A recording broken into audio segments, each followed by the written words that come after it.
ایک ایسی کتاب جس میں دعویٰ کیا گیا ہے کہ فرشتے آسمان سے زمین پر اترے. انہوں نے انسانوں کو جادو، فلکیات، ہتھیار بنانے اور ایسے علوم سکھائے جو پہلے کبھی انسان نہیں جانتے تھے. اسی کتاب میں ایسے دیوقامت انسانوں کا ذکر ملتا ہے جنہیں نفیلم کہا جاتا ہے. یہ بھی کہا گیا ہے کہ ایک نبی نے آسمانوں کے کئی درجوں کا سفر کیا، فرشتوں سے ملاقات کی اور قیامت سے پہلے ہونے والے واقعات دیکھے. صدیوں تک یہ کتاب دنیا سے غائب رہی. پھر اچانک ایک قدیم غار سے اس کے صفحات ملے.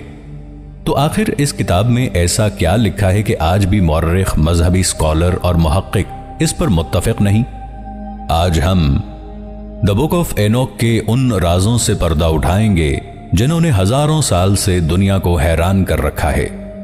اسلامی روایات اور بعض قدیم یہودی و مسیحی روایات میں حضرت ادریس علیہ السلام کو اینوک سے منسوب کیا جاتا ہے، لیکن یہ بات واضح رہنی چاہیے کہ دی بک آف اینوک کو قرآن کا حصہ نہیں سمجھا جاتا، اور بیشتر یہودی و مسیحی مکاتب فکر بھی اسے اپنی مستند آسمانی کتابوں میں شامل نہیں کرتے.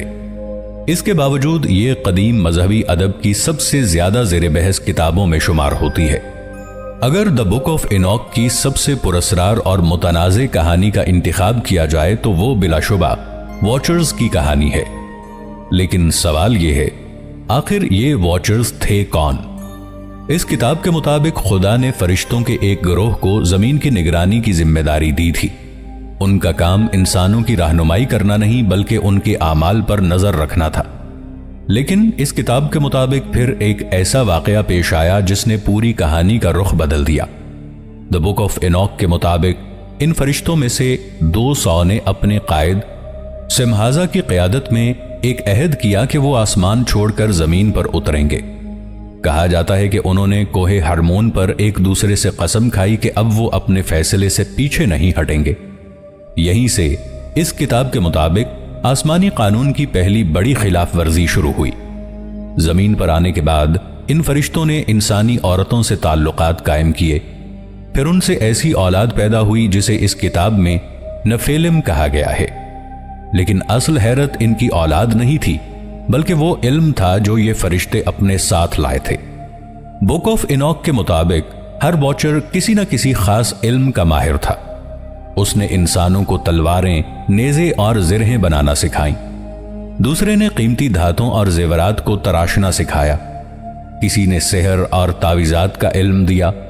کسی نے ستاروں کی حرکات اور فلکی حساب سکھایا، اور ایک نے جڑی بوٹیوں اور ادویات کا علم سکھانے کا دعویٰ کیا. یہاں ایک لمحے کے لیے رک کر سوچیں. اگر یہ صرف ایک مذہبی کہانی ہوتی تو شاید بات یہیں ختم ہو جاتی. لیکن دلچسپ بات یہ ہے کہ دنیا کی کئی قدیم تہذیبوں میں بھی ایسی روایات ملتی ہیں جن میں کہا گیا ہے کہ آسمان سے آنے والی ہستیاں انسانوں کو علم دے کر گئیں. کیا یہ صرف اتفاق ہے یا مختلف تہذیبوں نے ایک ہی روایت کو مختلف انداز میں محفوظ رکھا؟ اس سوال کا کوئی حتمی جواب موجود نہیں، اس لیے مورخ آج بھی اس موضوع پر متفق نہیں. لیکن دی بک آف اینوک ایک قدم اور آگے جاتی ہے. اس میں دعویٰ کیا گیا ہے کہ جب یہ علوم عام ہونے لگے تو زمین پر ظلم، جنگیں اور فساد بڑھنے لگا. انسان پہلے سے زیادہ طاقتور تو ہو گیا لیکن پہلے سے زیادہ پرامن نہیں رہا. اس کتاب کے مطابق یہی وہ وقت تھا جب زمین پر خونریزی اس حد تک بڑھ گئی کہ آسمان تک اس کی فریاد پہنچنے لگی. یہی وہ مقام ہے جہاں اس کتاب کی کہانی حضرت نوح علیہ السلام کے زمانے سے جڑتی ہے. دی بک آف اینوک کے مطابق خدا نے زمین پر ہونے والے اس فساد کو دیکھا اور پھر ان فرشتوں کے خلاف فیصلہ صادر کیا. خدا نے اپنے 4 عظیم فرشتوں کو حکم دیا کہ اب فیصلہ نافذ کیا جائے. سب سے پہلے رافائل کو حکم دیا گیا کہ وہ عزازیل کو گرفتار کرے. اس کتاب کے مطابق عزازیل وہی فرشتہ تھا جس پر انسانوں کو تلواریں، خنجر، زرہیں، ڈھالیں اور جنگی ہتھیار بنانا سکھانے کا الزام لگایا گیا تھا. اسی کے ساتھ یہ بھی کہا گیا کہ اس نے لوگوں کو قیمتی دھاتوں سے زیورات بنانا، چہرے کی آرائش اور مختلف ممنوع علوم بھی سکھائے، جس کے نتیجے میں غرور، جنگ اور فساد پھیلنے لگا. پھر حکم دیا گیا کہ عزازیل کو ایک ویران اور پتھریلے صحرا میں لے جایا جائے. دی بک آف اینوک میں اس جگہ کا نام ڈوڈائل بیان کیا گیا ہے. وہاں ایک گہرا شگاف یا گڑھا تیار کیا گیا. اس کتاب کے مطابق عزازیل کو اس میں پھینک دیا گیا، اس پر بڑے بڑے نوکیلے پتھر ڈال دیے گئے تاکہ وہ باہر نہ نکل سکے، اور اسے مکمل تاریکی میں قید کر دیا گیا۔ مزید یہ بھی بیان کیا گیا ہے کہ وہ اسی حالت میں آخری فیصلے کے دن تک قید رہے گا، پھر اسے حتمی سزا دی جائے گی۔ لیکن صرف عزازیل ہی نہیں، سمہازا جسے واچرز کا قائد بتایا گیا ہے اور اس کے ساتھ آنے والے دوسرے فرشتوں کو بھی سزا سنائی گئی۔ دی بک آف اینوک کے مطابق انہیں زمین کے نیچے گہرے مقامات میں زنجیروں سے باندھ دیا گیا۔ یہ بھی کہا گیا کہ وہ قیامت تک وہیں رہیں گے اور آخری فیصلے کے دن انہیں اپنے اعمال کا حساب دینا ہوگا۔ کتاب میں ایک اور انتہائی جذباتی منظر بیان کیا گیا ہے۔ جب واچرز کو معلوم ہوا کہ ان کی معافی قبول نہیں ہوگی تو وہ گھبرا گئے۔ انہوں نے اینوک سے درخواست کی کہ وہ خدا کے حضور ان کے لیے شفاعت کریں۔ اینوک نے کتاب کے مطابق ان کی درخواست پہنچائی، لیکن جواب وہ نہیں تھا جس کی انہیں امید تھی۔ اس کتاب میں بیان کیا گیا ہے کہ انہیں بتایا گیا، تمہیں انسانوں کے لیے شفاعت کرنی چاہیے تھی، نہ کہ اب انسان سے اپنے لیے شفاعت مانگ رہے ہو۔ اسی لمحے واچرز کو یقین ہو گیا کہ ان کی سزا اب تبدیل نہیں ہوگی۔ لیکن سوال یہ ہے، اگر یہ سب صرف ایک قدیم روایت تھی تو پھر ڈیڈ سی اسکرولز میں اس کتاب کے ٹکڑے کیسے ملے؟ اور ابتدائی یہودی علماء اس کتاب کو اتنی اہمیت کیوں دیتے تھے؟ اصل حیرت تو ابھی باقی ہے۔ اگر دی بک آف اینوک کی سب سے حیران کن بات فرشتوں کی بغاوت تھی، تو اس سے بھی زیادہ حیران کن سفر وہ ہے جس کا ذکر اس کتاب میں کیا گیا ہے۔ ایک ایسا سفر جس کے بارے میں دعویٰ کیا گیا ہے کہ اینوک کو زمین سے اٹھا کر آسمانوں کی ایسی دنیا دکھائی گئی جہاں عام انسان کبھی نہیں پہنچ سکتا۔ لیکن سوال یہ ہے، آخر اس سفر میں انہوں نے دیکھا کیا؟ بک آف اینوک کے مطابق ایک دن فرشتے اینوک کے پاس آئے اور انہیں اپنے ساتھ لے گئے۔ یہ کوئی عام سفر نہیں تھا۔ اس کتاب میں بیان کیا گیا ہے کہ جیسے جیسے وہ اوپر جاتے گئے زمین چھوٹی ہوتی گئی، پہاڑ، دریا اور سمندر دھند میں غائب ہونے لگے، اور پھر وہ ایک ایسی دنیا میں داخل ہوئے جہاں ہر طرف روشنی ہی روشنی تھی۔ کہا جاتا ہے کہ وہاں ایسے فرشتے موجود تھے جن کا کام صرف خدا کی تسبیح کرنا تھا۔ کچھ فرشتے ستاروں کی نگرانی پر مامور تھے، کچھ وقت کے نظام کی حفاظت کر رہے تھے، اور کچھ ایسے مقامات کی حفاظت کر رہے تھے جہاں عام مخلوق کا داخل ہونا ممکن نہیں تھا۔ یہاں سے کہانی مزید پراسرار ہو جاتی ہے، کیونکہ بک آف اینوک میں دعویٰ کیا گیا ہے کہ اینوک کو سورج اور چاند کے راستے بھی دکھائے گئے۔ انہیں بتایا گیا کہ سورج ہر روز کہاں سے طلوع ہوتا ہے اور کس راستے سے واپس جاتا ہے۔ اسی طرح چاند کی منزلیں، ستاروں کی حرکت اور موسموں کے بدلنے کے نظام کا بھی ذکر کیا گیا ہے۔ اپنے آسمانی سفر کے دوران انہوں نے ایک عظیم درخت دیکھا۔ دی بک آف اینوک میں اس درخت کی خوشبو کو انتہائی منفرد اور اس کے پھل کو بے مثال قرار دیا گیا ہے۔ اس درخت کی شان ایسی تھی کہ زمین پر موجود کوئی درخت اس کے برابر نہیں تھا۔ اینوک نے اپنے ساتھ موجود فرشتے سے پوچھا، یہ عظیم درخت کس لیے ہے؟ اس کتاب کے مطابق انہیں جواب ملا کہ یہ وہی ٹری آف لائف یعنی زندگی کا درخت ہے جس کا پھل آخری فیصلے کے بعد نیک لوگوں کو عطا کیا جائے گا۔ یہ بھی بیان کیا گیا ہے کہ اس درخت کو آخری فیصلے تک ایک مقدس مقام پر محفوظ رکھا گیا ہے اور اس تک کسی عام مخلوق کی رسائی ممکن نہیں۔ یہاں دلچسپ بات یہ ہے کہ زندگی کے درخت کا تصور صرف دی بک آف اینوک تک محدود نہیں۔ بائبل کی بک آف جینیسس اور بک آف ریویلیشن میں بھی ٹری آف لائف کا ذکر ملتا ہے، اگرچہ ان کی تفصیلات ایک جیسی نہیں ہیں۔ اسی آسمانی سفر میں اینوک کو 7 عظیم پہاڑ بھی دکھائے گئے۔ کتاب کے مطابق یہ عام پہاڑ نہیں تھے۔ ہر پہاڑ اپنی ساخت اور رنگ میں دوسرے سے مختلف تھا۔ ایک پہاڑ خالص سونے کی مانند چمک رہا تھا، دوسرا چاندی جیسی روشنی بکھیر رہا تھا، تیسرا قیمتی پتھروں سے جگمگا رہا تھا، جبکہ باقی پہاڑ مختلف نایاب دھاتوں اور معدنیات کی مانند دکھائی دیتے تھے۔ ان تمام پہاڑوں میں ایک پہاڑ سب سے زیادہ نمایاں تھا۔ اس کی شان باقی سب سے بلند بیان کی گئی ہے۔ دی بک آف اینوک کے مطابق مستقبل میں یہی مقام خدا کی عظمت اور عدل کے اظہار سے متعلق ایک اہم علامتی حیثیت رکھتا ہے۔ بعض قدیم یہودی روایات اور اینوک ادب سے وابستہ متون میں 2 عظیم مخلوقات کا ذکر ملتا ہے، لیویتھون اور بہمو۔ ان دونوں کو عام جانور نہیں بلکہ تخلیق کے آغاز میں پیدا کی گئی غیر معمولی مخلوقات قرار دیا گیا ہے۔ قدیم روایات کے مطابق لیویتھون سمندر کی گہرائیوں کا عظیم حکمران تھا۔ اس کی جسامت اتنی عظیم بیان کی گئی ہے کہ عام انسان اس کا تصور بھی نہیں کر سکتا۔ کہا جاتا ہے کہ وہ سمندر کی تاریک گہرائیوں میں رہتا ہے اور اس کی طاقت کو انسان کے قابو سے باہر سمجھا جاتا تھا۔ دوسری طرف بہموت کا تعلق خشکی سے جوڑا جاتا ہے۔ روایات کے مطابق یہ ایک دیوقامت زمینی مخلوق تھی جو ایک ویران اور وسیع علاقے میں رہتی تھی۔ بعض قدیم مصنفین نے اسے زمین کی تمام طاقتور مخلوقات کا سردار قرار دیا۔ بعض قدیم روایات میں کہا گیا ہے کہ تخلیق کے آغاز میں خدا نے ان دونوں مخلوقات کو ایک دوسرے سے الگ کر دیا، ایک کو سمندر دے دیا گیا اور دوسرے کو خشکی۔ اس کی وجہ یہ بیان کی جاتی ہے کہ اگر یہ دونوں ایک ہی جگہ رہتے تو زمین پر زندگی برقرار نہ رہ سکتی۔ آج جب ہم یہ الفاظ پڑھتے ہیں تو یہ عام سی بات محسوس ہوتی ہے، لیکن یاد رکھیے یہ تحریریں 2000 سال سے بھی زیادہ پرانی سمجھی جاتی ہیں۔ اسی لیے کچھ لوگ سوال کرتے ہیں، کیا اس زمانے کے انسان واقعی فلکیات کے بارے میں اتنا جانتے تھے؟ بک آف انوک میں ایک ایسی جگہ کا بھی ذکر ملتا ہے جہاں آگ کی ایک عظیم وادی تھی۔ کہا جاتا ہے کہ یہی وہ مقام تھا جہاں نافرمان فرشتوں کو سزا دی جانی تھی۔ اس کے بعد انہیں ایک عظیم تخت دکھایا گیا جس کے ارد گرد بے شمار فرشتے موجود تھے۔ یہ منظر اس قدر ہیبت ناک بیان کیا گیا ہے کہ انوک خود بھی خوفزدہ ہو گئے، لیکن اسی لمحے انہیں ایک اہم ذمہ داری دی گئی۔ اس کتاب کے مطابق انہیں حکم دیا گیا کہ وہ زمین پر واپس جا کر ان فرشتوں کو بتائیں کہ اب ان کی معافی قبول نہیں ہوگی۔ یہ وہ لمحہ تھا جب واچرز کو پہلی بار معلوم ہوا کہ ان کے فیصلے کا انجام کیا ہونے والا ہے۔ لیکن سوال یہ ہے کہ اگر یہ سب حقیقت تھی تو پھر یہ کتاب مذہبی دنیا میں متنازع کیوں بن گئی؟ اس کی ایک بڑی وجہ یہی آسمانی سفر ہے۔ کچھ محققین کا خیال ہے کہ یہ ایک روحانی رؤیا تھی، جبکہ کچھ کے نزدیک یہ مکمل طور پر علامتی تحریر ہے، اور بعض لوگ اسے ایک حقیقی آسمانی مشاہدہ سمجھتے ہیں۔ آج تک اس سوال کا کوئی متفقہ جواب موجود نہیں، لیکن ایک اور حیرت انگیز بات بھی ہے۔ بک آف انوک صرف ماضی کی بات نہیں کرتی، بلکہ اس میں آنے والے فیصلے، عدل اور ایک ایسے دن کا بھی ذکر کیا گیا ہے جب ہر انسان کو اس کے اعمال کے مطابق جواب دینا ہوگا۔ یہی وجہ ہے کہ بعض محققین اسے اپوکلپٹک لٹریچر یعنی آخری زمانے سے متعلق قدیم ادب میں شمار کرتے ہیں۔ اگر یہ کتاب اتنی اہم تھی تو پھر اسے بائبل سے کیوں نکال دیا گیا؟ یہ سوال صدیوں سے مورخین اور مذہبی اسکالرز کے درمیان بحث کا موضوع ہے۔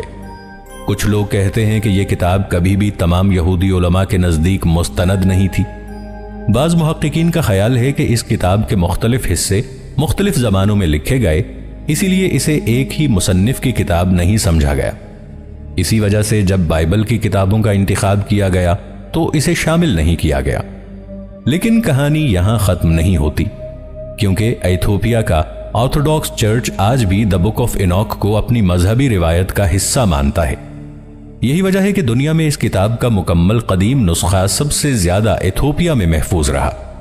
پھر سن 1947 میں ایک ایسا واقعہ پیش آیا جس نے پوری بحث کو دوبارہ زندہ کر دیا۔ بحیرہ مردار کے قریب قمران کی غاروں میں قدیم مخطوطات دریافت ہوئے جنہیں آج ڈیڈ سی سکرولز کہا جاتا ہے۔ ان میں بک آف انوک کے بھی کئی حصے موجود تھے۔ اس دریافت نے ایک اہم بات ثابت کی۔ یہ کتاب قرون وسطی میں لکھی گئی کہانی نہیں تھی، بلکہ اس کی روایت پہلی صدی قبل مسیح سے بھی پہلے موجود تھی۔ لیکن اس دریافت نے یہ ثابت نہیں کیا کہ کتاب وحی پر مبنی ہے یا حضرت ادریس علیہ السلام نے خود لکھی تھی۔ اس نے صرف اتنا ثابت کیا کہ یہ ایک بہت قدیم مذہبی تحریر ہے۔ سن 1947 میں ڈیڈ سی سکرولز کی دریافت کے دوران محققین کو صرف دی بک آف انوک کے صفحات ہی نہیں ملے تھے، انہیں ایک اور پراسرار تحریر بھی ملی تھی، دی بک آف جائنٹس۔ یہ ایسی کتاب تھی جس کے بارے میں اس سے پہلے بہت کم لوگ جانتے تھے۔ دلچسپ بات یہ ہے کہ اس کتاب کا تعلق بھی انہی نیفیلم سے جوڑا جاتا ہے جن کا ذکر دی بک آف انوک میں ملتا ہے، لیکن یہاں کہانی ایک نیا موڑ لیتی ہے۔ دی بک آف جائنٹ کے مطابق یہ دیوقامت مخلوق صرف طاقتور ہی نہیں تھی، بلکہ وہ اپنے مستقبل سے خوفزدہ بھی تھی۔ اس کتاب میں بیان کیا گیا ہے کہ ان میں سے بعض نے عجیب و غریب خواب دیکھنے شروع کیے۔ ایک خواب میں بہت بڑا درخت نظر آتا ہے جس کی تمام شاخیں کاٹ دی جاتی ہیں اور صرف ایک تنا باقی رہ جاتا ہے۔ دوسرے خواب میں ایک عظیم تختی پانی میں ڈوبتی ہوئی دکھائی دیتی ہے جس پر چند نام باقی رہ جاتے ہیں جبکہ باقی سب مٹ جاتے ہیں۔ ان خوابوں نے ان دیوقامت مخلوقات کو شدید پریشان کر دیا۔ وہ ان خوابوں کی تعبیر جاننا چاہتے تھے لیکن ان کے درمیان کوئی ایسا نہیں تھا جو ان خوابوں کا مطلب سمجھا سکے۔ آخر کار اس کتاب کے مطابق انہوں نے اینوک تک پیغام بھیجا کیونکہ ان کا یقین تھا کہ صرف وہی آسمانی رازوں کو سمجھ سکتے ہیں۔ جب اینوک نے ان خوابوں کی تعبیر بیان کی تو جواب ان کے لیے انتہائی خوفناک تھا۔ اس تعبیر کے مطابق زمین پر ایک عظیم عذاب آنے والا تھا، ایسا عذاب جو ظلم، فساد اور سرکشی کرنے والوں کو ختم کر دے گا۔ ان خوابوں کی تعبیر سننے کے بعد نیفیلم پر خوف طاری ہو گیا۔ دی بک آف جائنٹس کے مطابق انہیں پہلی بار احساس ہوا کہ ان کی طاقت انہیں بچا نہیں سکے گی۔ اینوک نے انہیں بتایا کہ ان کے باپ یعنی وہ واچرز جنہوں نے آسمانی قانون توڑا ان کی دعا قبول نہیں ہوگی اور زمین پر پھیلنے والے ظلم و فساد کا انجام ایک عظیم عذاب کی صورت میں آئے گا۔ اس کے بعد کتاب میں نیفیلم کے چند نام بھی ملتے ہیں جن میں آہیا اور ہاہیا نمایاں ہیں۔ ان دونوں کو خواب دیکھنے والے دیوقامت کرداروں میں شمار کیا جاتا ہے۔ بعض مخطوطات میں ماہوے نامی ایک دیو کا بھی ذکر ہے جسے اینوک سے تعبیر پوچھنے کے لیے بھیجا گیا تھا، لیکن اب سوال یہ تھا کیا یہ دیوقامت مخلوق اپنی قسمت بدل سکتی تھی؟ دی بک آف جائنٹس کے مطابق جواب نہیں تھا۔ ان کے خواب دراصل ایک انتباہ تھے کہ ان کا وقت ختم ہونے والا ہے۔ اسی دوران کتاب میں ایک عظیم تباہی کی طرف اشارہ ملتا ہے۔ بہت سے محققین کا خیال ہے کہ یہ اشارہ حضرت نوح علیہ السلام کے عظیم طوفان کی طرف ہے، اگرچہ کتاب میں قرآن کی طرح مکمل تفصیل موجود نہیں۔ روایت کے مطابق جب طوفان آیا تو نیفیلم کی طاقت، ان کے شہر اور ان کا غرور سب پانی کے سامنے بے بس ہو گئے۔ وہ مخلوق جسے کبھی ناقابل شکست سمجھا جاتا تھا تاریخ کے صفحات سے غائب ہو گئی۔ لیکن کہانی یہیں ختم نہیں ہوتی۔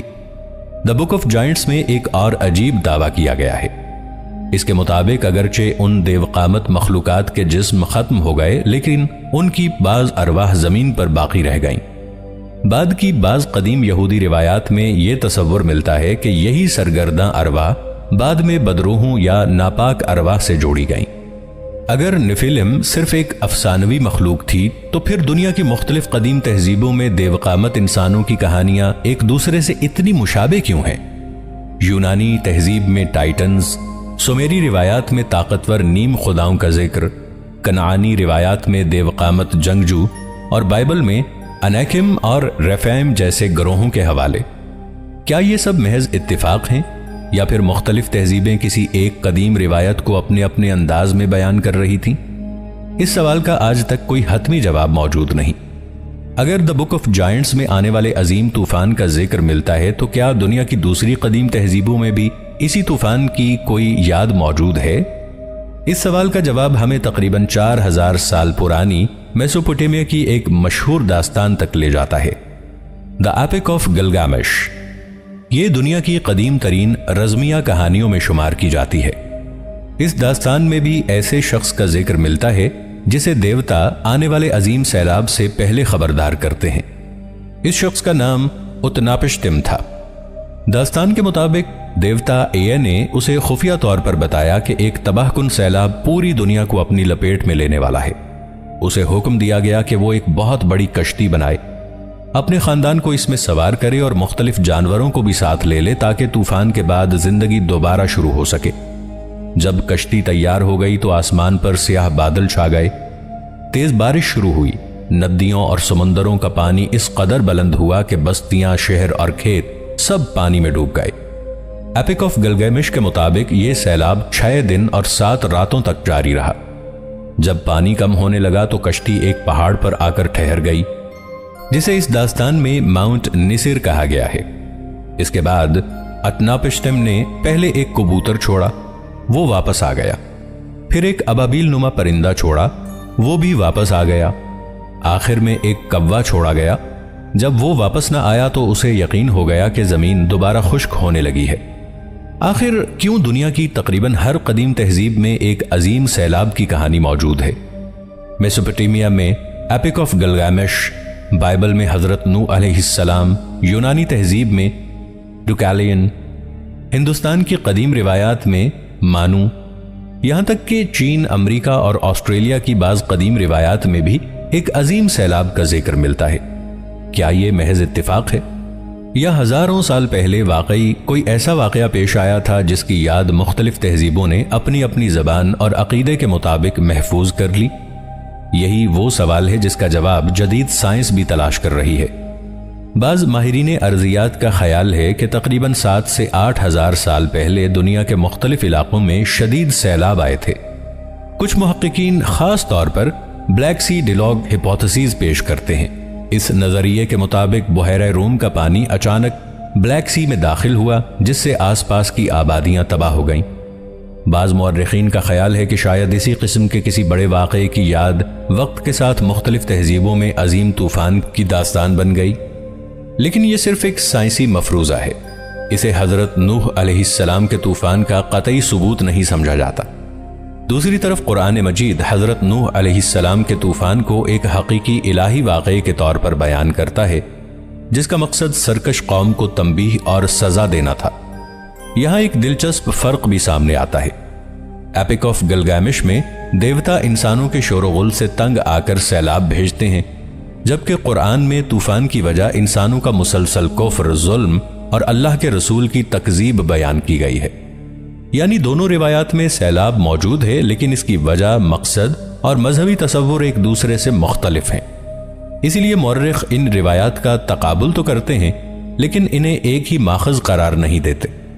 پچھلے 100 سال کے دوران عراق، ترکی اور شام کے قدیم علاقوں میں کئی بڑی آثار قدیمہ کی کھدائیاں کی گئیں۔ خاص طور پر قدیم سومیری شہر اور میں برطانوی ماہر آثار قدیمہ سر لینرڈ ولی نے ایک ایسی تہ دریافت کی جس نے پوری دنیا کی توجہ حاصل کر لی۔ زمین کے نیچے ایک موٹی مٹی کی تہ موجود تھی جس میں انسانی آبادی کے آثار تقریباً غائب تھے۔ اس کے اوپر دوبارہ ایک نئی تہذیب کے آثار ملے۔ وولی نے اندازہ لگایا کہ شاید یہ کسی بڑے سیلاب کا نتیجہ تھا۔ یہ خبر پوری دنیا میں پھیل گئی۔ کچھ لوگوں نے فوراً اسے حضرت نوح علیہ السلام کے طوفان سے جوڑ دیا، لیکن بعد میں دوسرے ماہرین نے احتیاط سے کہا کہ یہ تہ ایک ایسے علاقائی سیلاب کی بھی ہو سکتی ہے، نہ کہ پوری دنیا میں آنے والے سیلاب کی۔ اسی لیے آج بھی آثار قدیمہ اس معاملے پر متفق نہیں۔ پھر تحقیق کا رخ ترکی کی طرف مڑ گیا۔ کچھ محققین نے ارارات کے پہاڑی علاقے میں ایسی غیر معمولی ساختوں کا دعویٰ کیا جنہیں بعض لوگوں نے حضرت نوح علیہ السلام کی کشتی سے جوڑا۔ برسوں تک تصاویر، ویڈیوز اور دعوے سامنے آتے رہے، لیکن اب تک ایسا کوئی ثبوت سامنے نہیں آیا جسے عالمی سائنسی برادری نے متفقہ طور پر حضرت نوح علیہ السلام کی کشتی قرار دیا ہو۔ اسی طرح جروپینار نامی مقام بھی کئی دہائیوں سے بحث کا موضوع ہے۔ بعض محققین اسے کشتی کا نشان سمجھتے ہیں، جبکہ دوسرے ماہرین کہتے ہیں کہ یہ ایک قدرتی ارضیاتی ساخت ہے، اس لیے اس بارے میں بھی کوئی حتمی نتیجہ موجود نہیں۔ تو آخر دی بک آف اینوک ایک تاریخی حقیقت ہے، ایک قدیم مذہبی روایت یا محض ایک علامتی تحریر؟ اس سوال کا حتمی جواب آج بھی کسی کے پاس نہیں، لیکن ایک بات ضرور ہے، 2000 سال گزرنے کے باوجود یہ کتاب آج بھی دنیا کی سب سے پراسرار اور متنازع کتابوں میں شمار ہوتی ہے۔ شاید مستقبل کی نئی تحقیقات اس کے کچھ رازوں سے پردہ اٹھا دیں، اور شاید کچھ راز ہمیشہ راز ہی رہیں۔ آپ کے خیال میں دی بک آف اینوک میں بیان کیے گئے واقعات صرف قدیم روایات ہیں یا ان میں کسی حقیقی تاریخ کی جھلک بھی موجود ہے؟ اپنی رائے کامنٹس میں ضرور دیجیے گا۔